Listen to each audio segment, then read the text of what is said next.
Welcome back to the Frenemies Forever. Oh, Wendy, God. Welcome back to the Forever Frenemy Show. Forever Frenemy Show. I'm Wendy O, and this is my co-host, Ben Armstrong. Hey, Bitboy that's right. Crypto. Some people know me as the Bitboy, but today they can call me Pony Boy because I have saddled up on this young steed. Guys, today we're going to be talking about a lot of interesting things while floating on these. I've already fallen in like 7 times, guys. I'll be honest with you. They've warned me if I get this microphone wet, they may fire me.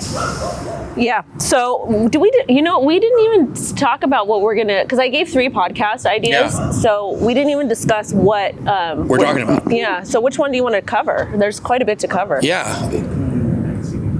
Well, let's just don't edit this out, guys. Let's just leave it in. This is how much we don't care about this podcast. The Bitcoin Maxi or something about Bitcoin Miami. Well, we could do, because one of the things I wanted to do, I want to talk about. I can tell you about my banners. Well, no, I don't care about your banners. You're going to care about the banners. Wait, Trust me. Well, hold on. So these are the 3 topics. We want to talk about Donald Trump Jr. and you on the pod on that. Yeah. Then we want to talk about Bitcoin Miami, and then we wanted to talk about your shitcoin. Well, let's start about Bitcoin Miami, and my incredible project. We can talk about together in the episode because Bitcoin's going to be making an appearance at the conference.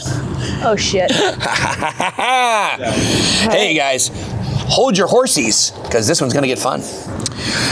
Yeah, well, we're here in Miami, guys, and I'm going to be constantly. I'm just going to hold this thing, guys. This is how I feel. We're in Miami for Bitcoin Miami. You guys may not know this because I know that. Thank you, Hard Help. You guys may know me and Crypto Wendy as crypto influencers, but we're more than just that. We're also real people, and we come to crypto conferences, but we want you to know us as real people. Yeah. We're not crypto influencers on this show. No. We're idiots on the internet. Ben and Wendy. Well, you are. Yeah. I mean. What do you think people will start like Benifer? They'll start calling us Bendy. Or Wyndon. Well, you know what I'm so thankful about? What? I'm so thankful that you are topless and I am not. Yeah. Well, look at me in all my glory. I mean, my goodness, guys. I mean, you'd be topless if you look like me too.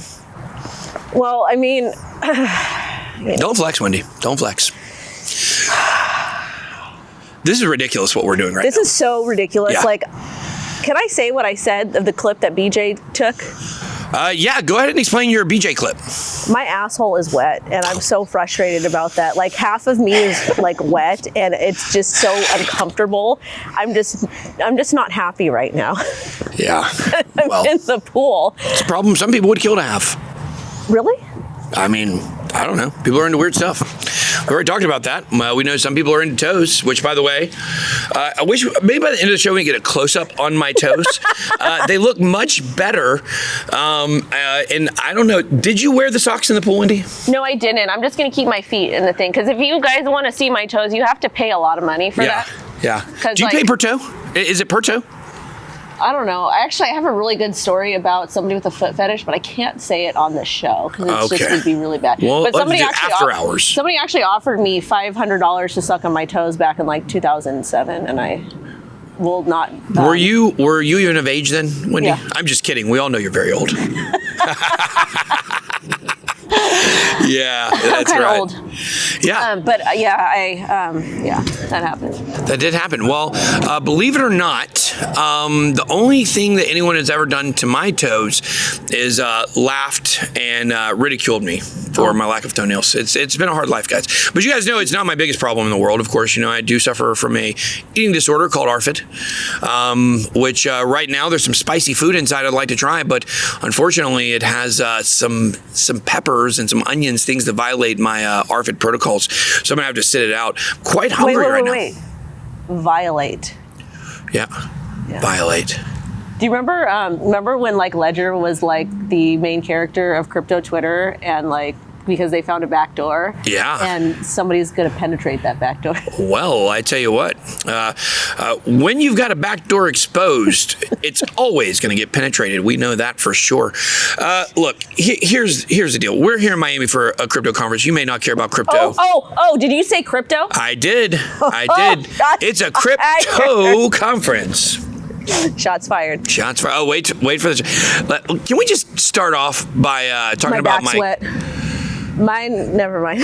Okay. I don't want to get into my moist anatomy right now, but what I do want to talk about is something that is going to probably cause massive amounts of tears at the Bitcoin conference this week. So you should have gone. So I emceed the only reason why I'm in Miami. So last year in 2021 or whatever, Bitcoin Miami last year. Yeah, 2022. I got heckled and it almost came to blows because I don't let people, like, it's one thing to say terrible things about me on the internet, but if you say it to my face, that's going to be a problem. Well, I do. That's different. Yeah.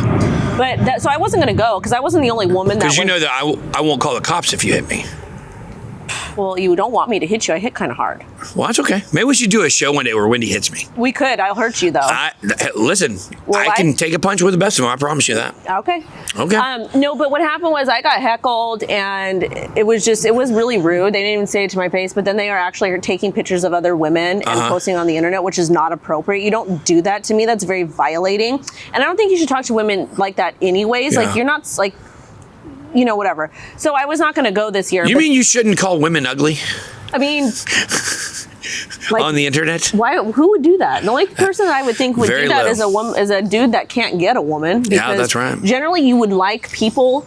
I know this music man, okay? And this music man once told me he was very confused about what people, these insults, these virgins say on the internet, because he's like, wouldn't you want to say nice things to girls to hump them? Guys, this is a unicorn, not a camel, okay?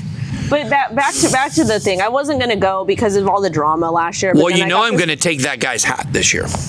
That guy? Oh, I know the guy. I know he said this. He did the same thing to me. Oh, he did? Oh, yeah. And so what happened is he walked up to me.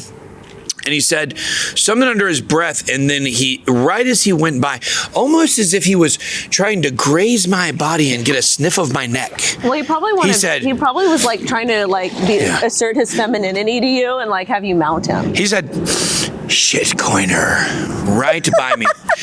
And I've always been the kind of person that, like, in the moment I can maybe let something go for like about a pause while I think about it. But so he says it to me, and then he walks off. And after about 10 seconds, I said, nope, I got to go get this guy. So I immediately walk out. It was after something in the main stage. And I walk out of the doorway and I start heading his direction. And right as I'm doing it, a couple steps right in front of me. And they said, Bitboy Crypto, can we please get a picture with you? And I was like, okay, all right, okay. Next year, I'm getting that hat. It had a nice little feather in it. I'm going to take the feather out. And I'm going to, maybe tickle him with it. One of his alt accounts. But anyways, I wasn't going to go, but I ended up getting this amazing opportunity. I was able to MC Bitcoin Builders and conference. It was absolutely amazing. Wait, you mean riding on a hippo in a pool is not an amazing opportunity? I'm going to keep my comment to myself about that. But so I was able to MC the event. It was a really great event. It was very intimate, there was actually good things there that happened. So that's why I'm in Miami, but I'm leaving in the morning because I've got stuff. And you want to know what happened to me on this trip? Yeah, sure. I can't see I you, have to buy my ex-husband a house. So they sent a notary down, so I had to sign the damn paperwork. I was so mad. I was like kicking and screaming in my hotel room. I was so irritated because I had plans, very important, very, very, very important plans. And those got pushed back. And then on top of it, literally on top of it, when I walk into the room, it was right when I got the phone call, they didn't clean my room. They didn't clean my room. They left a cup with water in the room. I had a meltdown. I don't deal with germs. When you have a rich person staying in your room, I'm not rich. You clean it. I'm not rich. Well, they don't know that. You're on a show with me. Well, the thing was, that's just disgusting because I just can't be around it. So I had a meltdown, but it got sorted, and now I'm 6 figures poorer because, 6 figures poorer. Yeah. Man, I tell you what. So listen, let's talk about what is going on at the Bitcoin conference this week. Please. So basically, as a lot of people know, I'm actually, by the time this podcast episode airs, I should be the foundation chairman of the Bitcoin Foundation. That's right. Well, I want to talk about that in a different episode. Well, right, but it needs to be brought up right here. Okay. And the reason is because Because I got to grill you. I've got some questions for you. Oh, yeah, sure. Yeah. So public awareness campaigns is one of the things we're going to be doing. We're going to be posting provocative ads all over the place. We are going to be starting here at Bitcoin Miami. Of course, it's not even in my hands yet, but I'm assuming that all of this is going to go well this week. And you know what they say when people assume? Yeah, What I do do they actually. I think it's something like nice ass or something. It makes a ASS out of you and me. Well, I just said it, so I think you can say it. I just said it. Well, this is a family-friendly show. Is it? I don't No, think it's this not. is a family-friendly show. Yeah, I don't know. Yeah, I mean, we have weapons in our hands and our logo. Like, that's a serious looking axe. I almost fell in. Can what do I call it? Can the team get me, like, when next time I go to Atlanta, can they get me some props so I can, like... You mean like your own personal rooftop? Or a window that you can act like you're jumping out of at all times? Yeah. Yeah. Well, okay. So one of the things we're going to be doing is we're going to be hiring a plane company that flies banners, and we're going to be flying some banners above the conference and on the beach this week. Now, sad story, the one we were currently scheduled to use messaged us today and told us that their plane crashed and their pilot died. So we're having to... No, are you serious? 100%. That is horrible. Yeah, it was really bad. It ruined our entire advertising campaign. No, that.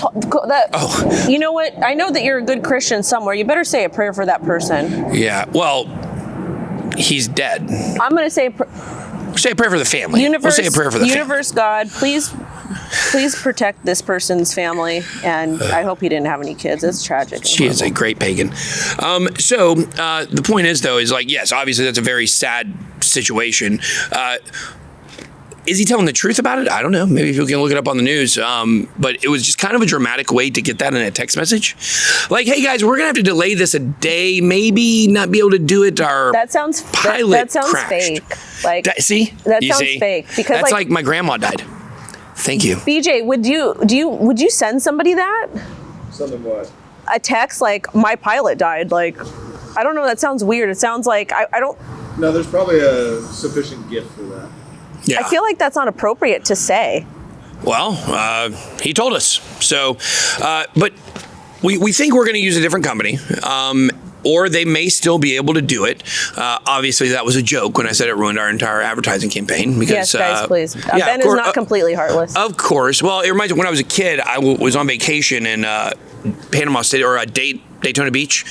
And right down the beach was, what is the name of that other beach that's right, like Ormond Beach, Cocoa, I don't remember which one it was, but it was right down the way from where we were at.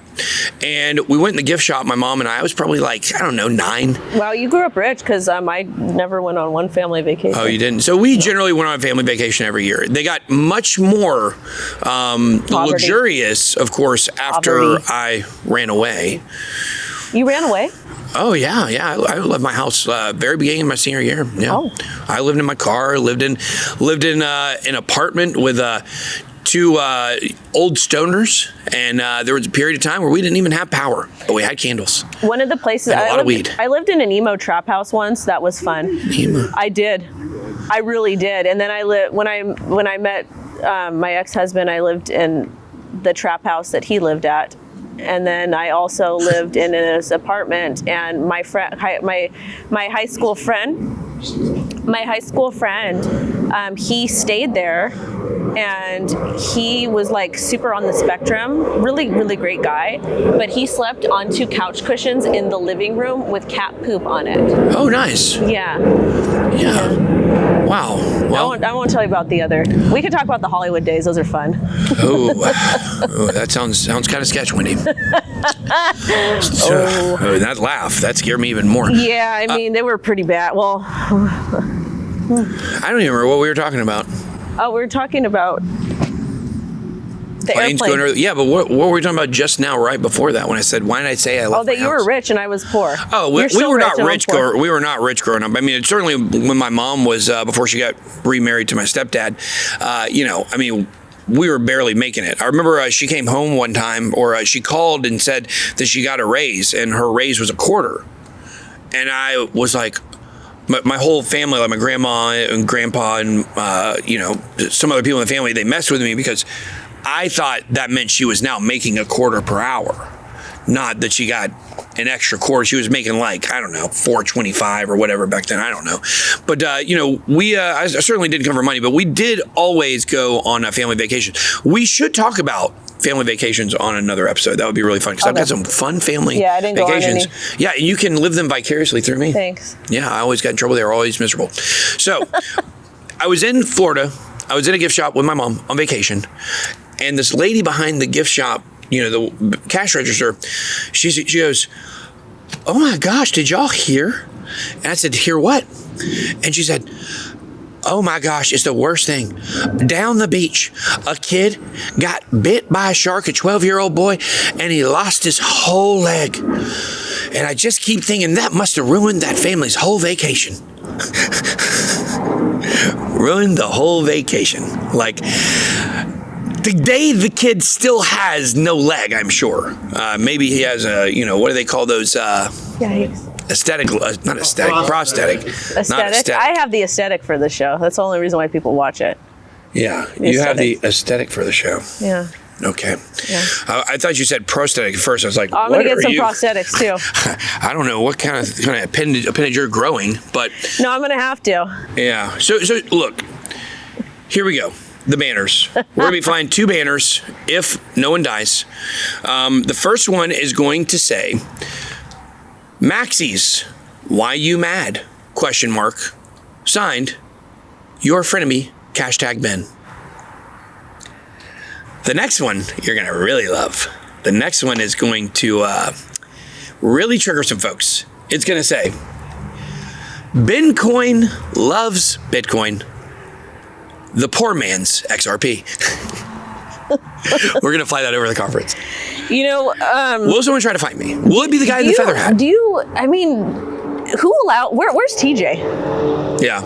Where is TJ? Yeah, so Ben, you have you just love it, don't you? I do. You love it so much. Yeah, I love it. Yeah. I was born for it. I was built for it. Didn't know what I was born for a long time, but now I know. It's to make people mad. It's to make people mad. My existence makes men so mad. Yeah. Well, not men, boys. Yeah. Well, I don't like it. It's just ridiculous. Yeah. I mean, you don't let me have any fun whenever we go anywhere. Well, because you're wild, dude. What? I just want a peaceful life. I just want to make a lot of money as ethically as possible. By the way, Ensure, if you're watching this, please sponsor the show. Tampax, please sponsor us. Depends, please sponsor us. Target. Bud Light, I'll take a Bud Light sponsorship too. Oh, I don't know about that one, Wendy. I don't think I'm willing to transition, even though I am on a unicorn. A pink unicorn. A pink unicorn. Well, with rainbow. I'm announcing. I guess I'm a woman, guys. Well, this. I guess we won't get into it too much, but yeah. Anyways. Get into what? The old school community is not what the new school community is. No. It's really not. Yeah. I've been a friend of Dorothy for a very, very long time. And my friends, no. But anyways, what, Bitcoin Miami. I'm just glad to hear you have friends, Wendy. I actually don't. Oh. Yeah, you don't have a single one. You're my only friend. Friend of me. Yeah. Yeah, we're gonna play by the name of the show here. Yeah. So, but I am excited to go home tomorrow because y'all are the shenanigans. Oh, they're just getting started. Yeah, I like to avoid the drama. A lot of people do. A lot of people like to avoid the drama. I like to bring the drama. I like to be the drama. So, don't want to steal the thunder from the Bitcoin Maxis. I've been doing it for a long time, but I feel like a lot of Bitcoiners are tired of it though, because they're Bitcoin. This is the thing. They keep changing the narrative just to be really toxic and stupid, and the fact they're woke, basically. Well, they're woke, but it's just ridiculous. But the thing about it is I've onboarded thousands of people to Bitcoin, so have you, and I've made more millionaires than maybe anybody in history. Probably, but it's we do a lot of the hard work. Most of these people do nothing, but are just terrible people on the internet. Yeah, well, I compare them to woke people because, and by Bitcoin maximalists, of course, we're talking about people that only support Bitcoin and they judge you if you like anything else. But this is the thing, though. The Bitcoin maximalists, they are so toxic. Yeah. They call Ethereum a shitcoin. Uh-huh. But there's really great people with the Taproot upgrade that were able to figure out how to create Bitcoin ordinals, which are an extension, where they're basically like NFTs, but not.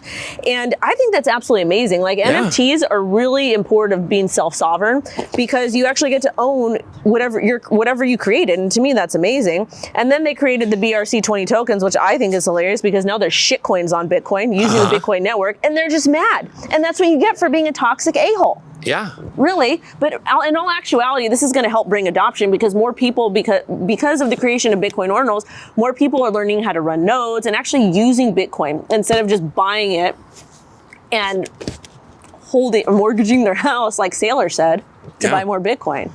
Well, he said he would never sell last year at the Bitcoin conference. Of course. And everybody cheered and clapped. Everybody cheered and clapped for him. And then Jack Mallers got up and said, "Hey, everybody, I got a great way for you to spend your Bitcoin." And everybody stood and clapped and cheered, and seemed to be kind of contradictory messages there. Well, but, this is the thing. They like to grasp onto anybody who talks about Bitcoin, no matter how dangerous the message is. And it's a little bit ridiculous. Yeah. It really is, because Bitcoin, again, you guys, is open source. It was created for the people, by the people. It was really created as a way to push back against all the oppressive behavior that we're seeing on a global scale. Yet these people, these Bitcoin maximalists, are so warped. They're actually censoring and oppressing people when Bitcoin was created to be anti-censorship money. Look, when Craig Wright created Bitcoin, when Craig Wright created Bitcoin, he did it so that, people could have freedom. And Craig Wright, yeah. No, you guys, I actually heard that it was Hal Finney. I know who Satoshi is. Yeah. I'll never tell them. That's what It's not me. That's not me either. It's not me. Yeah. Look, here's the thing.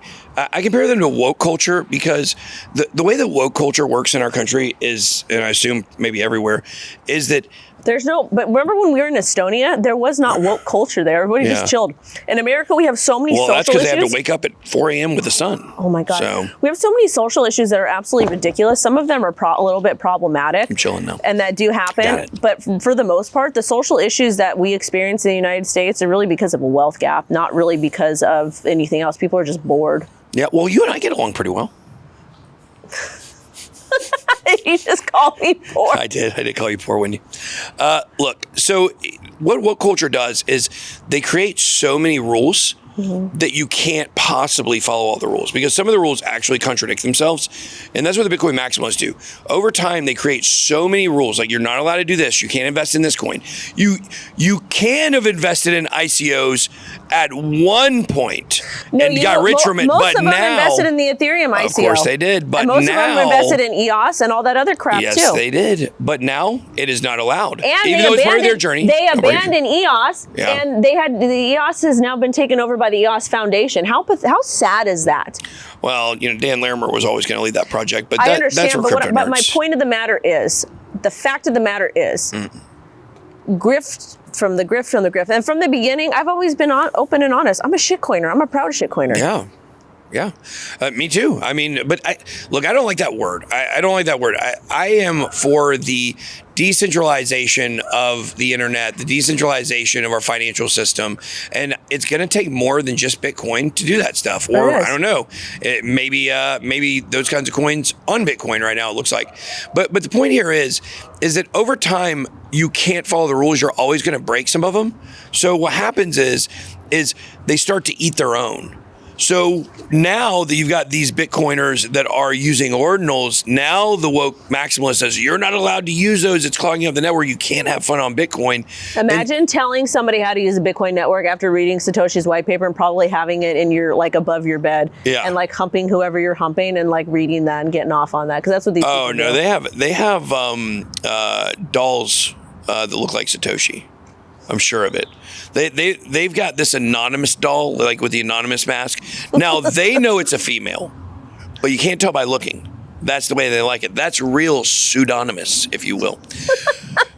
So, yeah. So, anyways, Bitcoin Magazine, who puts on this conference, is really interesting. They're actually shifting over to Bitcoin ordinals. Yes, they are. So here's what's fascinating is Now they're experiencing the Bitcoin maximalist hate from the true hardline maximalists because they're doing ordinals.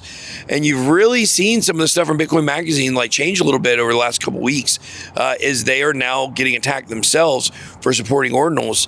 And more of these people over time are going to end up in that same spot, where they have now violated their own rules that they set up. So what I'm really hoping is that, this is a weird spread. I hope nobody can see my junk here, or if you can. So the point is, though, why couldn't have you been decent like me? I'm wearing a bathing suit underneath this, guys. I'm wearing a bikini. Oh, I'm fully almost nude.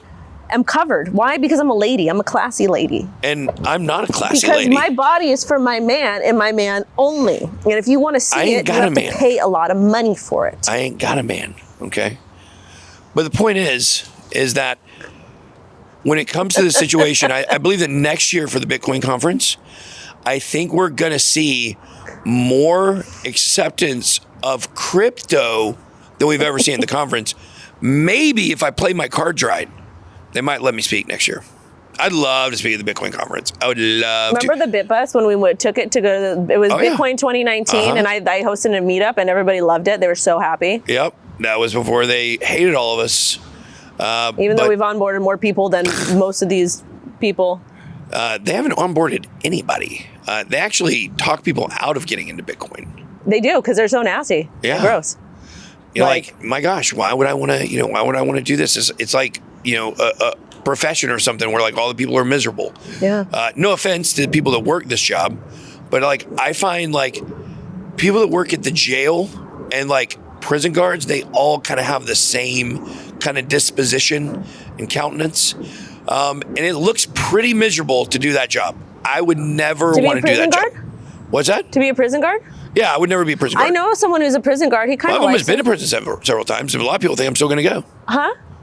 You went to prison? Well, no, I almost went several times. I've been to jail like 7 times, maybe. Oh, congratulations! Yeah, but I've never been to prison. Oh. And if these people have it their way, who knows? Like Burger King? Maybe coming your way. Wendy's? Federal. Burger King, McDonald's, Wendy's, even Chipotle, even though Chipotle tastes like garbage, sponsored them. What do they call it? Federal what? Federal incarceration? I'm looking at you. Penitentiary. Hey, Sam Bankman-Fried, when you get out of your house, I want to be in your cell, bud. In your cell. Something you know all about. Selling other people's money. I'm going to teach you a lesson, fro boy. Do you happen to ever like go sit down, talk with anybody like a counselor or the rapist? The what? The rapist. The rapist? Yeah. I actually saw one of my rapists like a year ago. What? Did you? No. Like the profession, the job, the rapist. I'll tell you that story. It was horrible. You don't... Wendy, my gosh. I'm just talking about people that sit down and talk with people and explain things to them and help them like kind of if they're dealing with issues, deal with them. Like people get, it's like a job people I think that a lot of therapists are actually, they are literally. What did you say? Therapist. The rapist. The rapist. Yes, they're rapists. thank you. I think that therapists are like, most of them don't care about people. They just care about the paycheck and yeah. AJ, could you not find me a black one to match my Gucci? No, you get to look as disheveled as possible. All right, on that note, we're in Bitcoin Welcome to Miami. Fantasia. Yep. Thank you guys for watching. Wizards. I might have whizzed in this pool. Can you just give the outro, please? So I can get out of here. Thank you, Forever Frenemies.